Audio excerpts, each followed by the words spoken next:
Is your small business growing? That's the question we address right here on the Grow Your Biz Show. It's where we interview strategic entrepreneurs who inform and inspire you on your solopreneur or small company journey. Thanks for joining us on this episode of the Grow Your Biz Show. Hello and welcome to episode number 117 of the Grow Your Biz Show. I'm Paul Madsen, host of the program and also the founder of growmedia.com. At growmedia.com, we build your social media engagement via short strategic videos. So that's the plug. Hey, I'm excited. Another Zoom episode. Who would have thought it? Well, here we are. Although the TV studio is starting to open up, so we may be back there in the near future. I'm really excited about today's episode because I'm speechless. We've landed a big fish for a guest here, and we'll see what he thinks about that title. But I've invited none other than Nick Loper of the Side Hustle Nation, and he's going to tell us all about that. And he has been in this business a long time. Nick, come on down. There he is. Hey, Nick, welcome to the show. Well, thanks for having me. Yeah. Oh, so I'm so honored to have you. It's like I said, this is a big fish for the for the Grow Your Biz show. So welcome I'm flattered aboard. by that. Yes, and you're coming to us from California today. Is that correct? Live from sunny Livermore, California, and as you can see, the closet recording studio. There you go. The home-based recording studios, just about like mine. Yeah, no doubt. Well, you have a few people under 18 running around your house. Mine are over 18, so hopefully they can be quiet. Yes, they're watching. They're 2 and 4. They're watching, I think, Octonauts or Magic School Bus or something downstairs. Oh, that's all good stuff. Hopefully they stay quiet. Stuff. You know, you and I need to make content like that, and that stuff lives forever. Because my kids watched the Magic School Bus many years ago, so they're adults now. So that talk about evergreen, right?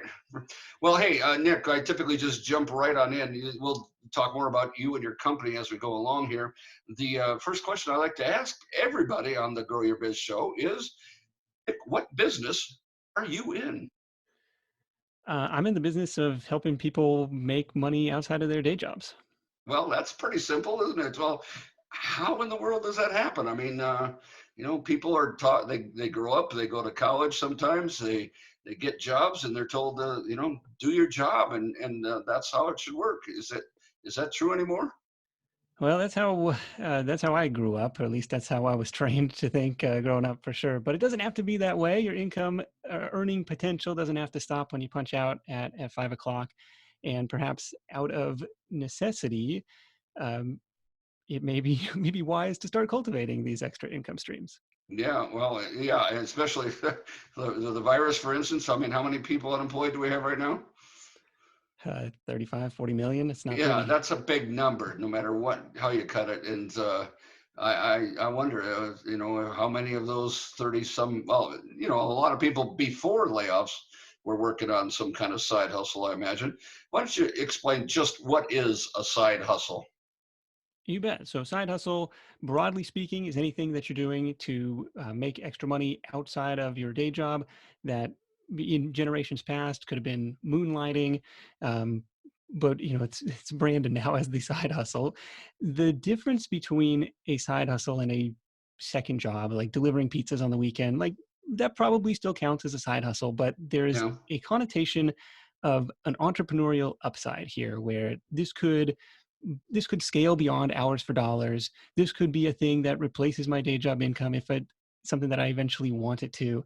There, rather than just moonlighting or a second job, there's a more positive feel, whether it's warranted or not. There's a more positive vibe to it, where it's like there's some upside potential here. Well, yeah, and it's not, like you say, it's not just hours for dollars, is it? It's where people want to build something on the side. I mean, some people, after viewers that Nick has done 387 or 88 episodes already, so that he's good at this. He's done this a lot. How many years? We just passed year 7 on 7 years. 7 years. Oh, I guess I didn't really introduce it properly. You say you help people make money on the side. Well, tell the angles, the vehicles that you help them do this. Yeah, so the big three for us are freelancing businesses, consulting businesses, service-based businesses, right? Those would be hours for dollars, but it's some skill or interest that you have outside of work. Product-based businesses selling physical, digital, even hybrid goods, which is an interesting new realm of um, physical products that you don't actually have to touch. Could be drop shipping, could be print on demand, some interesting stuff going on there. And then the third angle, the third big leg of the stool that we talk about are audience-based businesses, usually creating content in the form of Okay. blogs, podcasts, YouTube channels, social media stuff, and then figuring out how do I monetize that audience. Once you have that audience, you got some flexibility in terms of advertising dollars, selling your own products and services, lots of Okay. different ways that you can go. Those are the big three, and then a fourth one, kind of an ancillary one, is the investing side. Okay, what do you do with some extra money once you've got it? Yeah, well, and that's a load to unpack there. I'm going to back up a little further.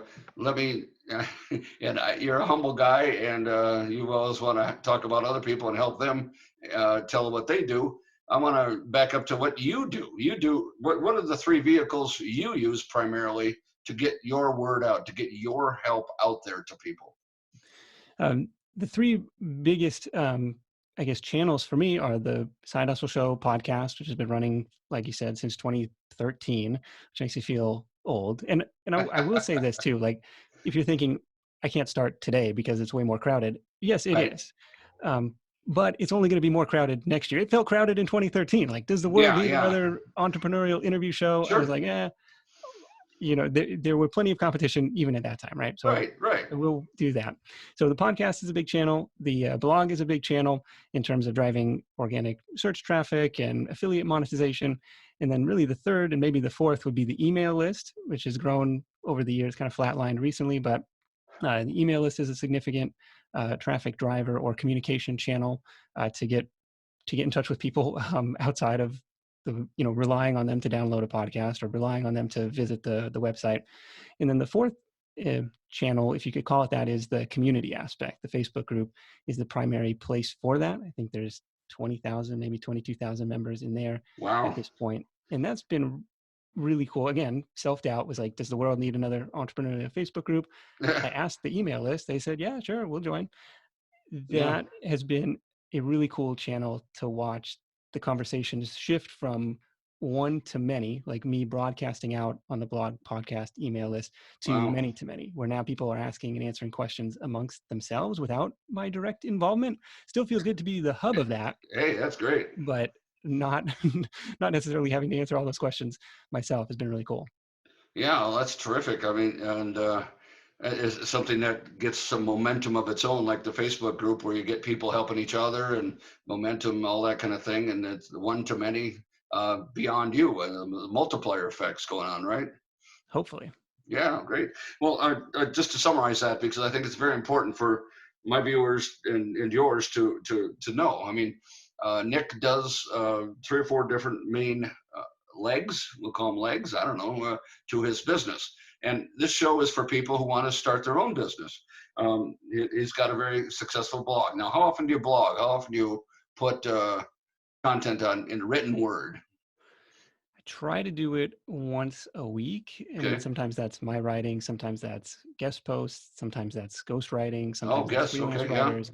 But trying to Sure. publish something new once a week and then republish something from the archives Okay. Yeah. as well, because I And you've found got archives, and you've that's got been helpful. archives.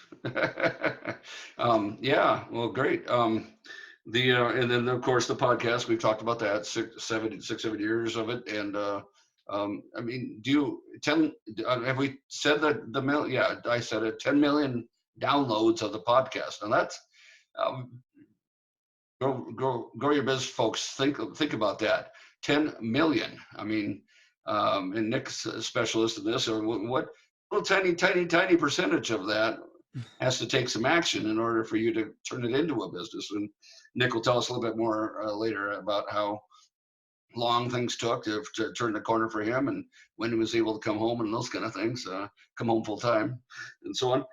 Don't forget about the importance of the email list as you build things as well.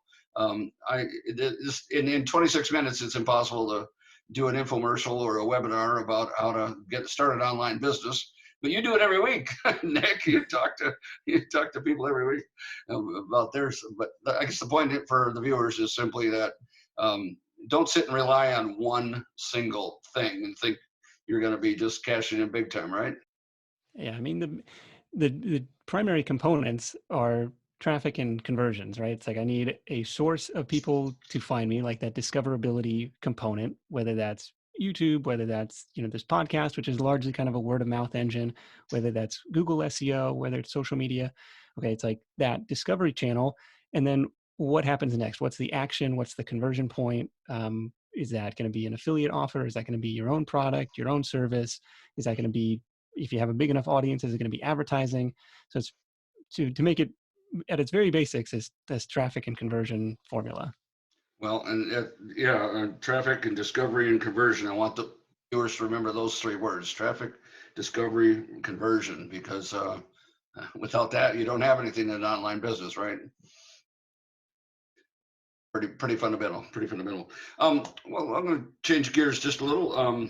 Nick, tell us, why are you in this business? I mean, what are you, crazy? Just for viewers' sake, tell us about how backstory on that, about how long you did it as a side hustle versus when you're able to do it full time, and then maybe get to your Simon Sinek why, Yeah, possibly, or possibly a before or little after. I don't crazy. care which. It's kind of like I catch myself telling my 4-year-old, like, stop doing that. Don't be weird. And then I'm like, be a little weird. Being a little weird is okay. Just keep it within the boundaries there. Why do this stuff? It stemmed from some personal like soul searching of, okay, I kind of want to build a more personally branded presence.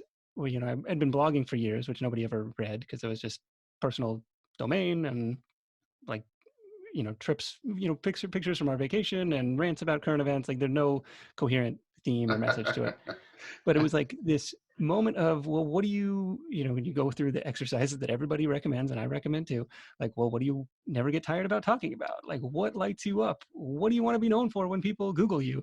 And this question of kind of like, where does the money come from? Like this reverse engineering creative business models was something that I did do on that old original blog. And those were like my favorite posts to write. Somebody would send me this thing like, how does this work? Or it's like, I remember one was like the International Star Registry. I was like, this is a license to mint money. Like we will name a star after you. It's like, you will, like, it's just printing money. Like it's crazy. And I was like, Wow. this is a fascinating and business. Like, why didn't I, and those are the ones you're like, why didn't I think of that? Um, Yeah. and I've had hundreds of those moments, over the years in hosting the show, where it's just these really creative ideas and sometimes super simple ideas. You're like, that is awesome. Like that you made that work. It's super So cool. going back to the premise that you said about the idea of what do you never get tired of talking about, you answered that question with entrepreneurial content. Was that your answer to that question? Yeah, and so even today, like some Oh friends of yeah. ours are selling cookies locally, and we're like, well, wait, how did you get your initial social following? How do you take pre-orders? Like, what is this? It's still fascinating. So Well, that stuff, I don't think it I ever gets think old. people. Sorry to cut you off. I think people need people like us, so to speak, entrepreneurs.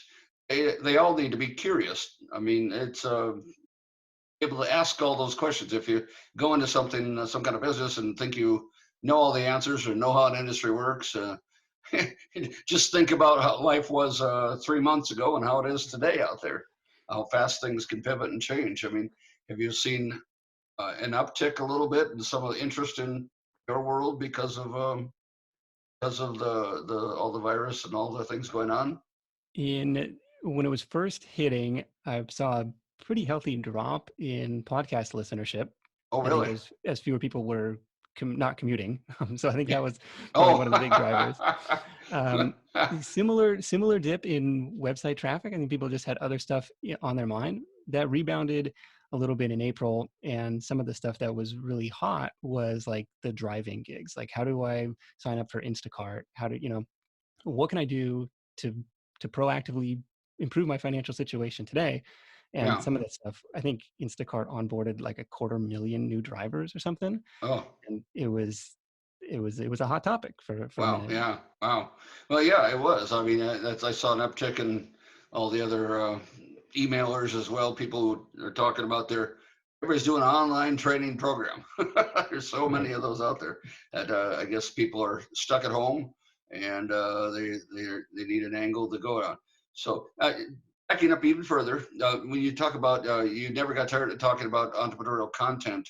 I mean, were you a entrepreneurial kid, or I mean, did you sell Kool-Aid in the trenches? Or I mean, tell us a little bit about that. Yeah, I was the kid trying to sell baseball cards at the end of the driveway to my Okay. friends who were equally broke, so it wasn't a great business model. Um, You got to have a paying clientele, right? yeah, what helped, what really kind of bit me with the entrepreneurial bug was a house painting internship in college. This is through a Internship. company called College Works Painting, and there's a couple of other ones that operate in the States. And that was my first taste of working for profits and not wages.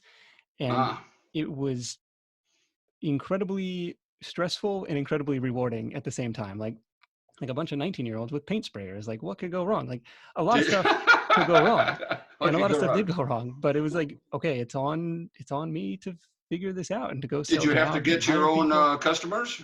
Did you have What's that? to knock on the doors and get the customers? Yeah, and that Oh, okay. was it's even more intimidating sounding now than it was back then. It's like I'm sitting there in my truck, kind of like a rainy March Seattle late Oh my. afternoon, early evening, and like trying to psych myself up to go knock on that first door. And like, okay, what's my pitch? What am I gonna say? I want to come give you a free estimate. And like, I think nobody was home that first door. I was like, oh, okay, You're happy about that. that wasn't so bad. And then you go on to the next one. Woo! Now, I let would me see some actually, other houses that are dark. I'm gonna make sure that nobody answers the door. yeah, I'll leave a quick. I'll leave my little flyer and go on. I would actually like jog between the houses. Uh, One, because I could cover more ground, and two, I felt that would, like, if somebody happened to be watching through the window or from across the street, like that would look more exciting than somebody like trudging up their driveway with a clipboard. I don't Okay. know if that actually worked, but It's an idea to creative stuff, and that eventually led. I mean, as terrifying. I mean, selling is tough for entrepreneurs. We could do 2 or 3 4 shows on that, of course. But you went from that into a little bit more of somewhere you got into shoes along the way.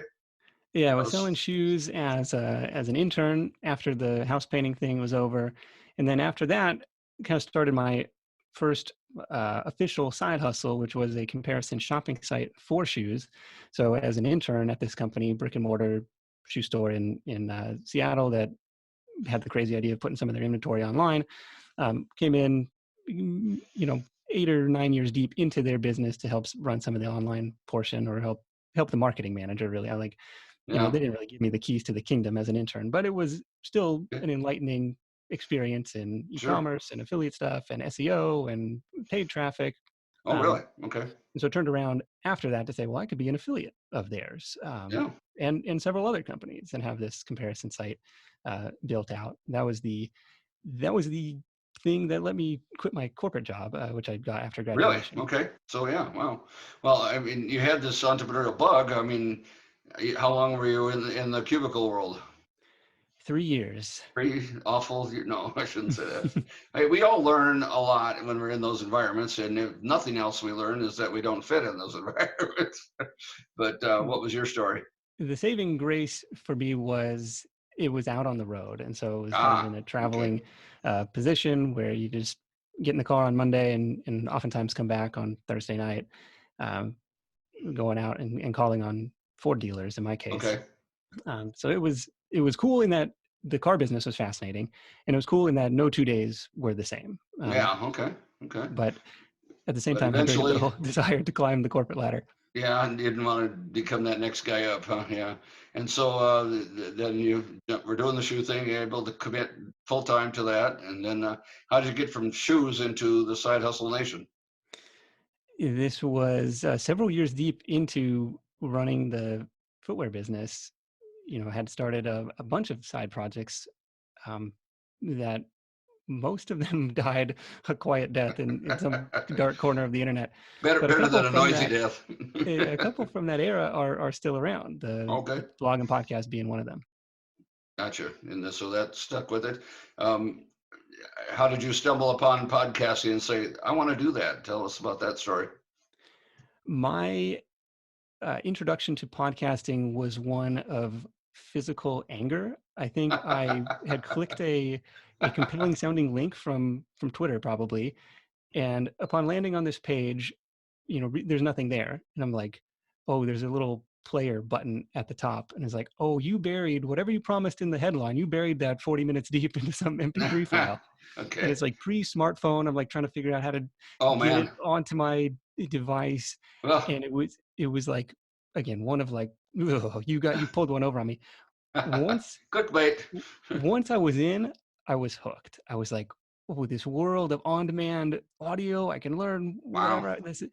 It was like that initial barrier, and that barrier is much, much lower today for people to download, to discover podcasts. Sure. And I don't know what the latest stat is, but like half the population doesn't even know what a podcast is yet. Right. And I feel Right. like when they find it, when they have that, light bulb of discovery, they're going to be hooked like I was. And so Right. it was a few years after that where I was like, well, maybe I could throw my hat in the ring and start a show of my own. Maybe this, yeah. So the blog came first, or the podcast came first, or they came about the same time, or? The rebranded blog and podcast started at the same time.